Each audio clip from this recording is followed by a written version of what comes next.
I always wonder when I'm making my first video talking about the use of Gen AI in the entertainment industry. The use of AI art, AI voiceovers, or any other form of AI being used as a tool within a person's creative process. Of course, this is not a new concept. The ethics around using AI has always been a back and forth conversation, as AI, not by years, not by months, or even weeks, gets more advanced on a day-by-day basis. With this progress being noted by major entertainment studios investing their money into the development of AI, ignoring the fact they have enough influence and resources to have the available workers that money can buy, they simply want to cut real working people out the equation so they can make extra money. As someone who views media as a hobby, I feel like it's important to make my stance known. Generative AI is evil, and yes, it is that deep. As someone who actually works with actual artists on my thumbnails, character models, channel art, and profile pictures, and have also made an effort to list the proper credits in my YouTube descriptions, it should be pretty obvious that I'm against the use of AI as a creative tool. ColinsWrld, a big YouTuber nearing 100k, says otherwise, because apparently he lacks any creative fiber in his body. He even made a video where he sold his soul to the AI devil for a quick check, at the cost of his reputation as a creator, which only continues to tank further in the eyes of his audience. Now, I wouldn't make a response video if it wasn't tailored to my niche here on the channel. If it was some political slop tuber, I'd let it slide. If it was a tech bro, I wouldn't care, but no, he's a media reviewer, and from the looks of it, he's co-signing the existence of AI being used in the entertainment industry. Like games, movies, show, you get the gist. And the whole thing is actually fucking embarrassing to say the least. So with that being said, if you're new here, hi, my name's Taken, and let's do a little reviewing around here. AI in media, the downfall of entertainment, some might say. It's lazy, it's fake, it's got no soul, well, I don't know what else I've heard, to be honest. But I do know a pretty big consensus I've seen around AI is that it's bad for the entertainment industry. Whether it's games, movies, TV shows, books, videos on social media, etc. But listen, I'm gonna say it. AI isn't that bad. Now look, I definitely do see some issues with AI, and I will get into that as we go along. But first I want to really talk about the benefits it can have for people who work in this industry. And I am going to be using gaming as probably my main example here, because that's like the thing I know the most about when it relates to this. Speaking of AI though, this video is sponsored by Polybuzz AI. Whoa, whoa, whoa, whoa, whoa, whoa, whoa, whoa, whoa, whoa, whoa. Whoa. See right here? Sellout behavior. This guy has no integrity. Not only you're engaging in an ongoing heated conversation about the use of AI, but you're also being sponsored by an AI platform. He then goes on to promote a specific feature that allows users to generate AI art in comic books. And while looking into your AI sponsor, nigga, this is a sex chatbot website. I pray to every god whoever got prayed to that you don't have a sizable child audience, because from what I can tell, you talked about the MCU, a family-friendly franchise, a lot on your channel. For fuck's sakes, you're literally using Spider-Man as your avatar. Do you really want to suggest an AI sex bot to your audience? As you can tell, I'm gonna skip the rest of this ad he's running, so let's carry on with the video. Anyways, recently, the Game of the Year winner Expedition 33, as many of you have probably heard, that game came under fire because the developers said that they used AI during development. And people just ran with that, trying to bash the game. And you know what the funniest part is? All they did was use AI-generated placeholders for certain assets to visualize certain things and speed up development. Then they had their own artists go in and replace those placeholders with their own models. And people were acting like Sandfall just, went into ChatGPT and was like, yo, make me a turn-based RPG about some French people who go on an expedition in a fake world. And also make sure you add this fine-ass Asian girl named Lune and make her one of the main characters. Okay, so I'm only vaguely familiar with the drama Colin is referring to. Since I'm not an avid gamer, I was only aware of the situation when it actually blew up big on Twitter and TikTok. So based on Colin's reporting, sure, the developers of Expedition didn't fully ChatGPT prompt the entire game. They only used generative AI as part of a process to visualize and conceptualize the ideas they had for the game, or at least smaller aspects of it, while still having to hire real artists to finish out the final project. This could be seen as a more ethical way for a company to use AI while still incorporating real human beings, allowing them to get paid for their work. However, the problem is that even if generative AI was only used for concept art, they still could have used real life artists as part of that process. AI, for one, can't truly create new things or invent new ideas. So whatever they want that AI model to produce could have been done 100% by a real person. The only reason this company likely went this route is because it was more cost effective and allowing them to speed up the overall development of the game. That isn't inherently a good thing, because at the end of the day, this is still an attempt of normalizing the use of AI practices with no current regulation in place. This poses a greater greater threat to real actual artists in the future. But like, nah, bro, like, there's literally nothing wrong with them doing what they did. And even though all those placeholders were patched out of the game shortly after release, nobody even noticed this, nobody knew about this until it was told to them. Just because people didn't notice it doesn't excuse what they did. If anything, that gives even more reason to be critical, since we are at a turning point in society where AI is becoming so advanced that it's nearly impossible to tell from what's real or what's AI. And this whole "you couldn't tell" argument goes out the window. So Colin, on the off chance you're watching this video, I want a genuine answer to my question I'm gonna ask. If I give you a cup of lemonade and put a tablespoon of my piss in it and you drink it with no long-term or short-term negative effects on your health, does your lack of information of what I did makes it excusable of me making you drink my piss? Because according to you, if I have to tell you what I did for you to realize what happened, it's all fair game. So the next time you drink a cup of lemonade, you better make sure it's 100% lemonade. And that's really the thing with AI that gets me, because, for example, right, like, look at these two images. One of these is made by a real person, and one of these is made by AI. Can you tell me which one was made by a real person? And feel free to pause the video, take as long as you want. Okay, you got your answer? Cool. Well, guess what, dumbass? They were both made by AI. Well, guess what, you inbred fuck? You asked a question off of bad pretense. I don't want to be a debate pervert, but you said one of these two images was made by AI. Based off of your question, that means only one of them was actually made by AI. That gives the impression that at least one of them has to be real. This question doesn't prove anything that your argument is making. If you want to make this dumbass point valid, you should have asked, among these two images, can you tell if either was made by AI or a person? This allows for the possibility that either both images or just one of them were made by an actual artist or AI. I would just love to see the looks on the faces for those who really sat there and analyzed the two images and thought they really made a distinction. And even for those of you that guessed correctly, like that they were both AI, you know, good on you. But also not really good on you, because could you really tell me how you even knew that for sure? Or was that just a guess? The fact that you shrug off the notion of a person figuring out that your third grader attempt of a thought-provoking question, laughing it off as a lucky guess, only proves your ignorance of the craftsmanship some people who actually study and practice art actually have. There are teachers, professionals, and content creators who built their entire career studying art and teaching it to a wide audience, all while guarding the skill needed to understand how a normal person can draw or paint. So yeah, I don't think it's surprising if a university art teacher, for example, can explain and break down their thought process on why they think a certain art piece was generated by AI. Granted, it's totally possible for them to make a mistake, we're human after all, but that skill is definitely still there. And as a college student who has written essays before, if my professor already knows how I write my essays, being familiar with my writing voice, they could probably tell if I use ChatGPT on a random essay assignment based off my previous work, as they can cross-examine it to identify that it wasn't me who wrote that essay. And now, I know what some of you might be thinking. Yes, Colin, we know that AI can make good-looking things.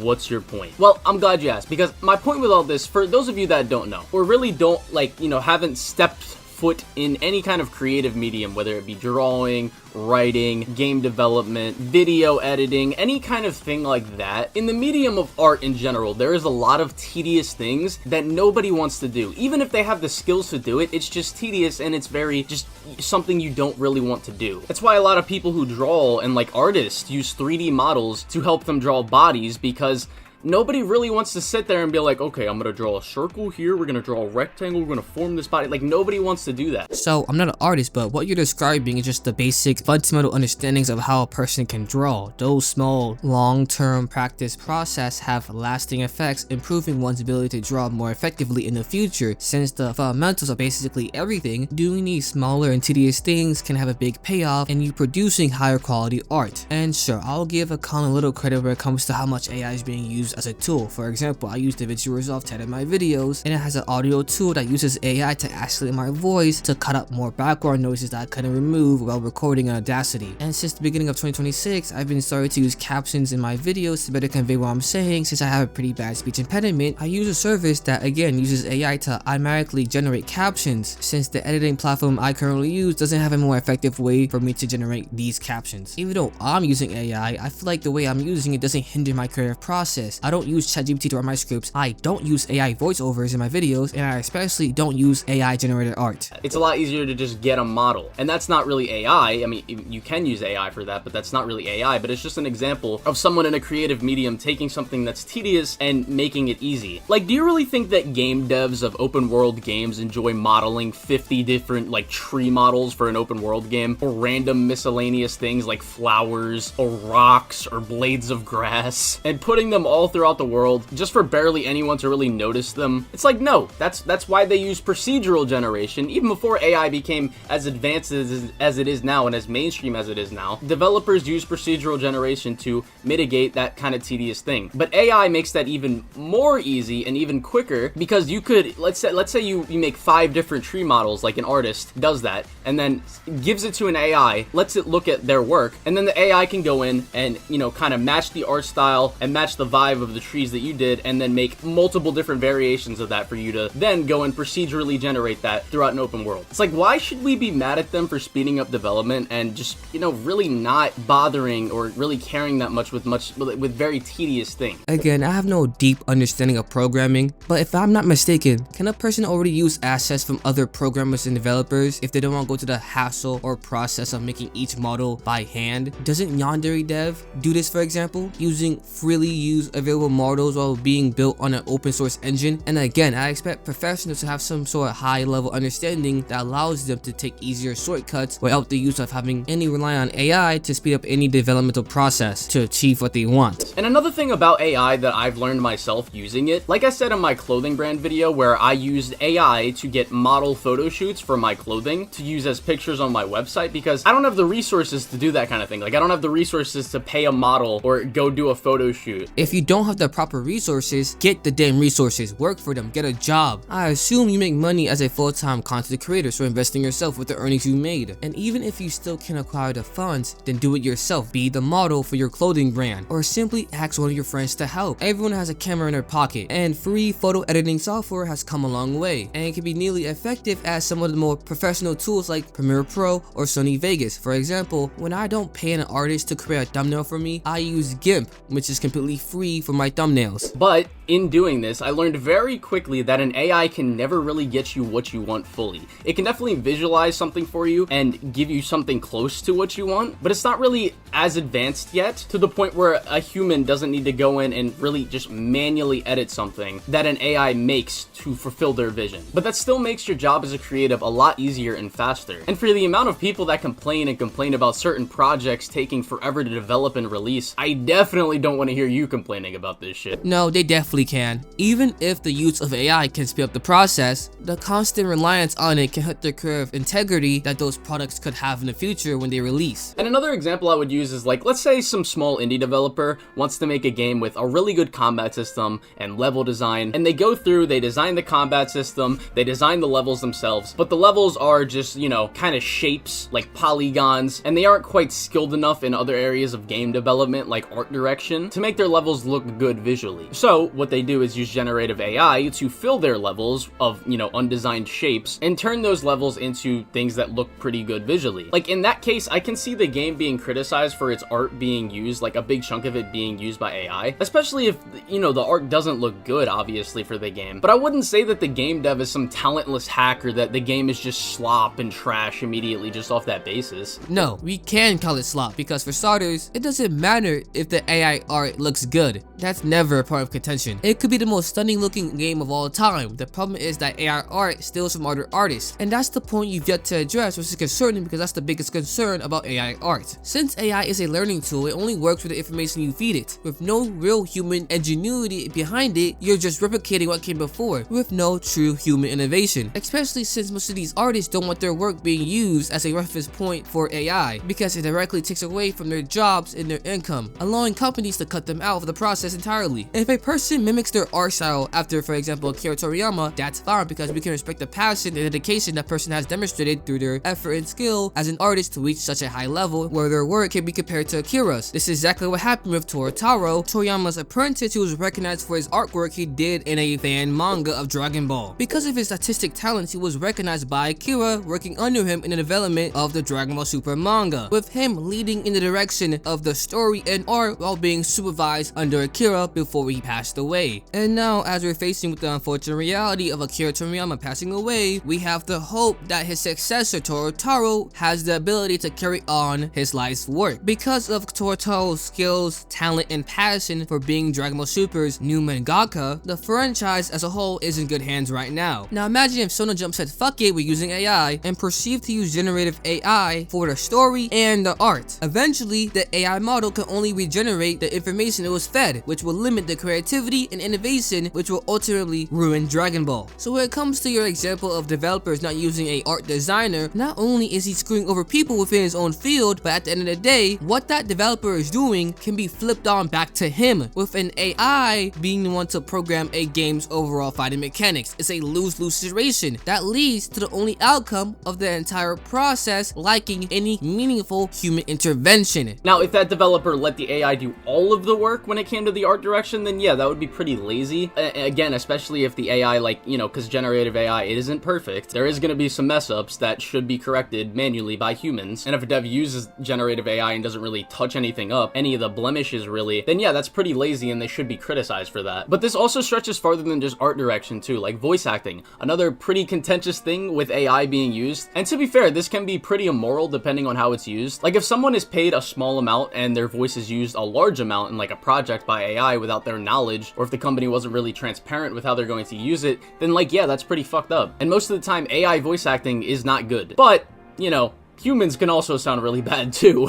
The problem with the majority of Colin's points is how much he focuses on the perceivance of how good the art is. It doesn't matter if the AI results are good or bad. Comparing a bad AI generated art to a human being in this context is a bad faith argument. Yeah, people can be bad at a lot of things. It's totally possible for a person to be bad at the thing they're expected to be good at. But the point is that it's still a human being. It's still human effort being valued. In society, we naturally value human effort. That's why we respect athletes who dedicate their entire lives and bodies to our entertainment. The same can be said for doctors and lawyers who dedicated their time and effort to their studies to provide a valuable resource to the public. And when it comes to a person's poor performance, wow, if only we have a preemptive measurement to determine how good someone is so we can properly evaluate them if they're able to complete the task that's required. Oh, I think it's called a fucking audition, an interview process to see if these voice actors are really up to the task, and maybe we should have a director or someone who can oversee their work to ensure they're performing at their best. I've worked with a good number of artists, and the one thing is that many of them will have their portfolio as a indication of how good their art is, showing off their skills. From my experience at least, a good artist will have clear communication at every step of the developmental process, ensuring that their client is satisfied enough so they can likely come back for more gigs. So this argument of people being bad at their jobs as a strange justification of using AI is pathetic and weak. But when it comes to like small voice lines, like AI can do that. Like it's not gonna sound bad all the time. Like if you were to look at, you know, any great voice acting, like, you know, something like God of War, The Last of Us, just games I'm naming off the top of my head, like an AI cannot replicate that. If you're great at your job, an AI really cannot do what you can do. And if companies are going to be using AI voice acting in a big way for their games, I do think that should definitely be criticized. Colin goes on saying that AI voices to him are simply not good enough to be on the level of actual voice actors yet, and that's exactly the problem. AI can get that good, and as we see and know right now, AI is getting better by the day. For example, a few months ago, a popular political TikToker by the name of Dean got trolled live on his TikTok stream by someone using an AI voice recording of retired NBA player Jeff Teagues. What is going on? Do you support Trump?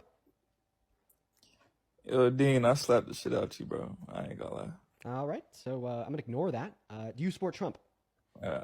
Charlie Kirk, your ass, boy. This interaction went so viral and the AI voice was so convincing that Jeff Teagues' actual place of employment, the high school he coaches at, was confronting him about it. So he had to explain on a podcast that it wasn't him. Hey yo, whoever whoever made that AI me cussing out somebody, hey man, y'all gotta cut that shit out, man. People really think that's you for real. People been, bro, the school rolled me, bro.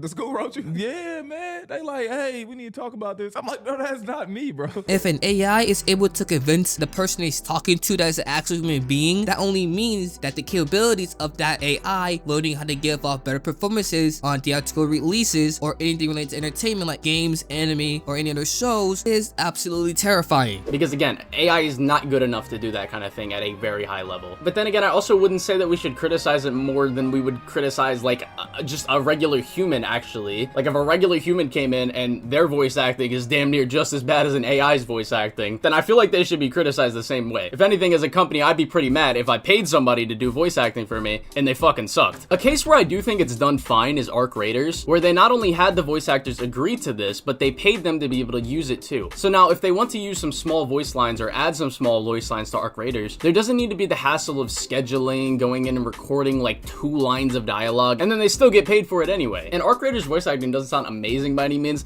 but again, neither does the voice acting of a lot of games. No, an artist shouldn't consent to their work being used for generative AI because of the long-term consequences. One could be the potential loss of skill that can hinder their career, ultimately phasing them out of the entertainment industry. I didn't like how you framed the act of them rehearsing small lines as a tedious process. It's almost like they get paid to do said tedious process, so it doesn't matter how much of a hassle it is. For example, a 2-minute feature from a popular artist on a song is hella fucking expensive. I'm pretty sure around 16 bars is around like 6 figures. So would you encourage a smaller artist to use AI to replicate an artist's voice to put them on their song? Fuck no. Even if the original artist can get paid from it. It's a bad practice that incentivize laziness for monetary gain. And I think for certain games, like in the case of Arc Raiders specifically, voice acting isn't really a reason why people are playing it. As opposed to if they were using like AI voice acting in a game like, I don't know, The Last of Us, where it's very story driven, so you know, good voice acting is really important. But even still, in this Arc Raiders example, this is again another case of people not even knowing it was AI voice acting until it was told to them. Come on, Colin, remember the piss lemonade, the piss lemonade. And that's kind of like my overall point with AI not being all bad when used in these creative mediums. Like, we should not shame creatives for using AI to help speed up the process of really tedious things and things that, again, nobody even really pays much attention to. We should not shame creatives for using AI to visualize certain ideas they have. But what we can most definitely shame companies for is using too much AI, because of the simple fact that AI isn't that good yet. Like, you would be very hard pressed to find a project made by like even 40% or more AI that is actually good. Because AI, again, is still at a point and probably never will be at a point where it can really beat real human creativity. It definitely can't beat innovation because AI doesn't have innovation. It's programmed by things that it knows already. You know, real human skill and artistry. And now maybe I'm wrong. Maybe in the future that AI will really get to that point, but it definitely won't be like in the near future. Maybe I shouldn't say definitely. I'm gonna say probably. So I like how you concede to the notion of, as of right now, you cannot innovate with using AI tools while also acknowledging that AI could get to that level. So once AI does get at that level where it does produce quote unquote good art on the level of a human being while having the ability to be innovative, what's the incentives of these companies hiring actual workers if they can just have a AI model doing what they pay human beings to do? That's the fucking issue here. So before it's too late, we should stop right now. So in the next 1 or 2 minutes of the video, he goes on a little tangent about how he dislikes the use of AI in moderation when it comes to various of social media and gaming platforms, while talking about the investment that these companies are taking in AI are driving prices up that are affecting the gaming community. And to me, this feels like a last-ditch effort to save any grace Colin has without trying to look like an AI sellout. But it's what he says after this that grinds my gears. And then there's also the case of like, you know, companies just replacing humans with AI. If an AI can do something good or just solid enough, even if, you know, they could pay a human and come in and also do what they want, but make it a lot better than an AI could. But the humans are being replaced because it costs more money. And to be fair, I wouldn't blame a company if like they replaced a human with an AI if an AI can do their job just as good, if not just maybe slightly worse than a human could. Like, in that case, I don't really think your job is that important. Like, and that sounds fucked up to say, but really, if an AI can do do what you can do, then your job probably isn't that important. So you're saying if someone's job is easily replaceable by AI, their job isn't as important. The importancy doesn't matter since there are people surviving on whatever income they can get, with prices at all-time high, with the cost of living even higher. While those same companies are hell-bent on not raising minimum wage, the idea that a person's job is replaceable by AI, therefore lowering the value of what they provide, is the core flaw in Colin's argument. He forgets the whole existence of an AI is to learn what human beings can do. So if a job or a task can be done by a person, that person can be replaced. This implies to everybody, including you. You are a fucking YouTuber. You go on to admit that there are some channels built on AI slop content. And that's the worst egregious examples. There are actual channels within our space of YouTube, media reviews that consistently relies on AI generated scripts being funded by a larger network of people paying a lot of editors to mass produce seamlessly high quality content on a more frequent rate. This was an issue that a known YouTuber who makes South Park review videos, Blooms, addressed a few years back when he exposed a channel for doing this exact same practice. As a curator, you're putting yourself in the crossfire for no fucking reason. The rest of Colin's video are just regurgitated arguments he already said prior, in which I already contested. Overall, what gets me the most is that this wasn't a bad defense video in support of AI, because everything Colin said was loosely based on already existing talking points that people already argued for. He brought nothing of value, no nuance, or no new perspective in this conversation, which is kinda embarrassing. With me not being too familiar with his content, I checked out a few videos, and what I found out was kinda alarming, because apparently this guy who's advocating for the use of a AI tool to generate a manga or comic book has started a process of creating his own comic book around last year, and I want to know the situation with that. And by the looks of it, the video he made in question isn't getting that much views as he usually gets, with the over majority of those who watched it disliking it. Well, that's it for today's video. If you made this far, don't forget to like and subscribe. Thanks for watching. I'm your host Taken, and we do a little reviewing around here. Peace out.